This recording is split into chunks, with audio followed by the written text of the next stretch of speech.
I've been waiting, I've been hurting.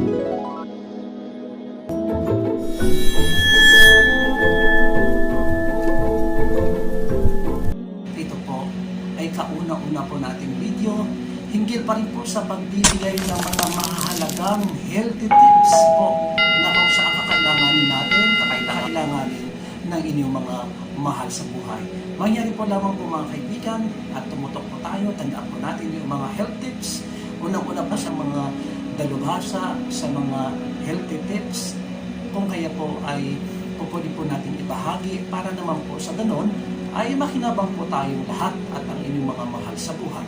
Unang-una po na aking maibabahagi sa inyo ay iyong pag-inom po na tinatawag na tubig bawang. So paano po isagawa yung pagkonsumo nito ay ang isang butil po ng bawang, mga kaibigan, ay ilalagay po sa mainit na tubig, isang baso mainit na tubig, at kinaumagahan po, saka po natin iinumin na habang wala pong laman ang ating mga tiyan. Ito po yung kagandahan at mga benepisyo.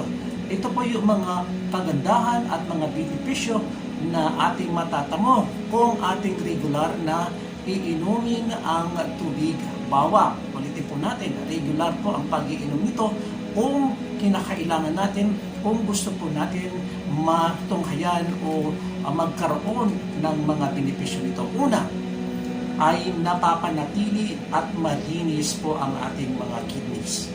Ito po yung kanyang ito yung kagandahan o kay benepisyo ng pagkukonsumo, pag-iinom po na tinatawag na tubig bawang. Pangalawa po mga kaibigan, ay ito po ay nagiging maayos ang pagdaloy ng ating mga dugo sa ating mga katawan.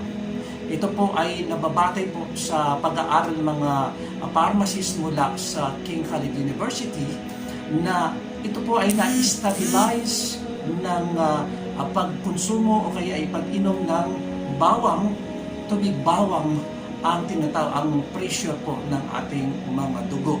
Mga kaibigan, napakaganda po, lalo-lalo na po tayo ngayon, talamak na po yung may sakit sa mga dugo. Kung kaya marapat lang po mga kaibigan na gumamit po tayo, hindi po masama.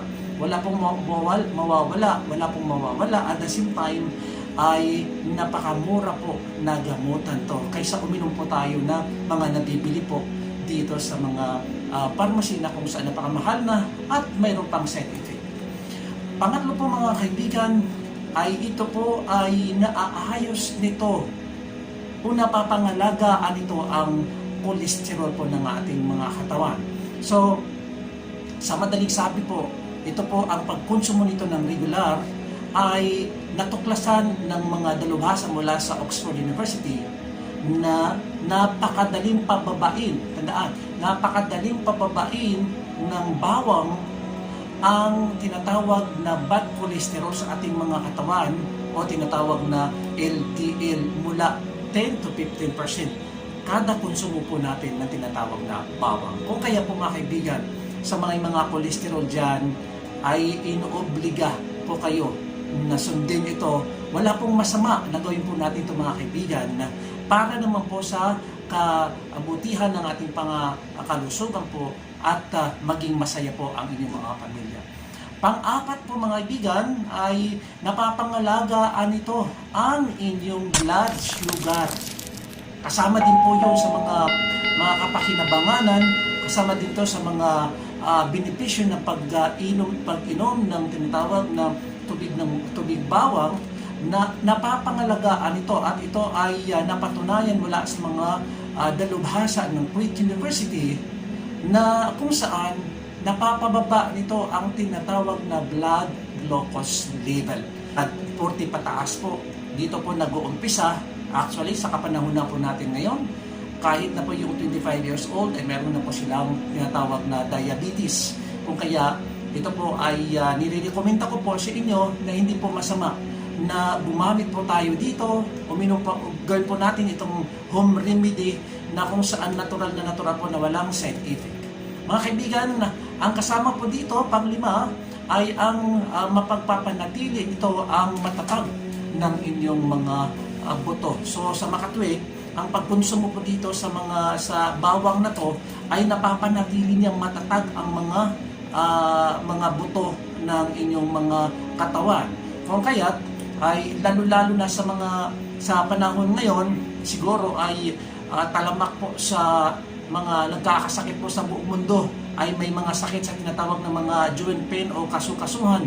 Kung kaya po mga kaibigan, huwag po kayong mag-atubili na gumamit dito sa napakagandang benepisyo, napakagandang resulta po ng pag-inom ng tinatawag na tubig bawang po mga kaibigan. At ito po ay nirekomenda po sa lahat po ng edad mga kaibigan.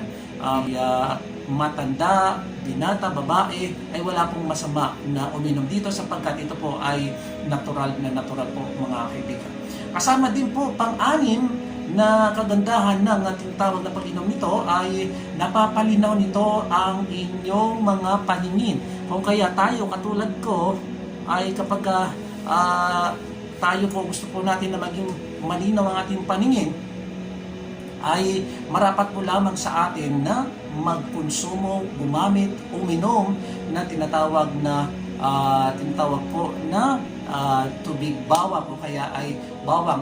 Ito po ay malinaw po na napatunayan o natuklasan ng mga scientists mula sa Iran University na ito ay napapababa nito ang tinatawag na intraocular pressure. Mga kaibigan, dito po sa pagbibigay po natin ng mga tips na to ay layunin ko bilang isang citizen o kaya ay concerned citizen po mga kaibigan, hindi lang sa Pilipinas, pag po sa buong mundo na, ay upang makatulong na kung saan ay mapanatiling healthy ang ating pangangatawan, na wala po tayong gagastusin ng malaking kwarta o salapi. Lahat po tayo ay may mga suliranin sa sa pera, at marami po ang may utang sa atin at kinukulang po ng budget, at ito po ay nakakatulong po sa ating mga kaibigan na subukan po natin ng mga home remedies na po ito sapagkat wala pong mawawala po sa ating mga kaibigan. Okay, kasama po dito pang-pito ay napapagana nito, nakakatulong ito sa nakakatulong na upang paganahin na maayos ang mga utak po ng tao o utak natin mga tao. Mga kaibigan, ito po ay nakakatulong din sa may sakit na tinatawag na Alzheimer po mga kaibigan. Kung gusto niyo po na maging matalas ng inyong pag-iisip, kung gusto niyo po na magkaroon po ng madaling maalaala ang inyong mga nakaraan, hindi kayo makakalimutin, ay ugaliin po natin to na gumamit po na tinatawag na tubig bawang po, at wala pong masama na tayo po ay susubukan po natin. Tingnan po natin kung ano yung resulta sa ating mga katawan sapagkat itong pag-aaral po na ito mga kaibigan ay ito ay nanggaling sa mga dalubhasa po sa buong mundo mga kaibigan. O kaya in-share ko na po ito sa inyo, matagal ko na po itong alam para po sa ganoon ay makinabang po kayo. Okay, kasama po dito mga kaibigan ang pinakahuli natin po mga kaibigan na benepisyo ng pag-inom ng tubig bawang ay napapanatili nitong malakas. Anong malakas? Ang malakas po ang immune system ng isang tao. So ngayon, nasa kalagitnaan po tayo ng pandemya ng COVID. Kinakailangan po natin itong inumin, kinakailangan natin gamitin to na kung saan ay mapanatili nating malakas ang ating resistensya, malakas ang ating immune system para sa ganon ay hindi po tayo tamaan ng pandemya na ito. At kung tamaan man ito at lalabanan pa rin ito ng ating immune system sapagkat ito po ay malakas, napapalakas nito mula sa pagkonsumo o paggamit, pag-inom ng tinatawag na tubig bawang. So hanggang dito na lang po mga kaibigan, lagi po nating sinasabi dito na aanhin man ang kayamanan at tagumpay kung bagsak naman ang inyong pananampalataya, lalo na ang inyong kalusugan. So hanggang dito na lang po mga kaibigan. Kita-kita po tayo at sundan niyo po ako sa aking YouTube channel po mga kaibigan. Sana po kung inyong nagustuhan to ay pwede kayong mag-subscribe sa aking channel. At the same time pakipindot po yung notification bell dyan sa baba para sa ating mga susunod po na video na kaaya-aya at ito po ay kapaki-pakinabang sa ating mga kalusugan ay ma-inform po kayo, ma-notify po kayo mga kaibigan. Hanggang sa muli, kita-kita po tayo sa susunod na Biyernes. Maraming salamat po.